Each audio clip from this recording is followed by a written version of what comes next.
Dan, I appreciate it. Let's start on the offensive side of the ball. How about Baker Mayfield? Boy, that I'm not sure I expected that, but what about that, and what does it say about the progression of Baker Mayfield this season?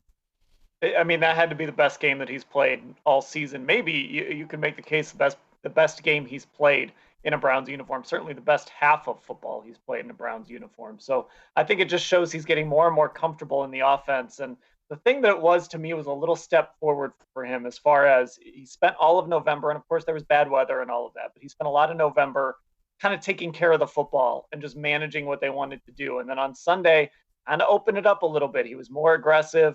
He took advantage of the throws that were there. Kevin Stefanski schemed up a great game, and Baker Mayfield went out there and made all the throws that he was being asked to make. It looked a lot more like that rookie year Baker Mayfield than we've seen really ever since. And really, Donovan Peoples-Jones drops what could have been another touchdown pass, and that was right on the money. That was arguably the most important game this franchise has played in 20 years. And I think that says a little bit about what you're looking for in a quarterback, that he responded in such a manner. Right, and they came out, and instead of leaning on the run game, they decided to lean on Baker Mayfield and the pass game. So it tells you that this is a guy, and I think we've always sort of known this about Baker, that he's going to respond in tough situations, and he's not going to let criticism get to him. And when this team needs him to step up, he does. And now he gets to turn around and play, I guess maybe the next biggest game in the last few years for this franchise. But that was a game with real playoff implications. That's a team that wants to win the AFC South. That's a team that plays offense a lot like the Browns play offense, and the Browns just went in there and knocked them out early. When you look at what the game plan was, clearly, Kevin Stefanski said, "Here you go, Baker. We're letting you throw the football." It hadn't done that really up until this point where he came out doing that. Is that something you just kind of put out there and say, if you guys want to try to take away our run game, we can still do this?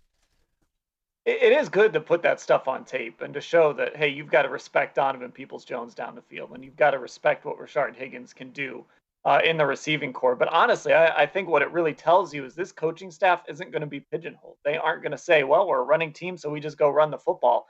They're going to look at the opponent. They're going to see what they can take advantage of, and they're going to go out there and take advantage of it. And in the case of Tennessee, you had a team that doesn't have a very good pass rush, a team that doesn't have a very good pass defense. And so they went and they attacked that team through the air. They knew they could get whatever they wanted. This looked like, Baker Mayfield and Lincoln Riley back in the Oklahoma days. Just great protection, guys getting schemed open, and Baker making the throws.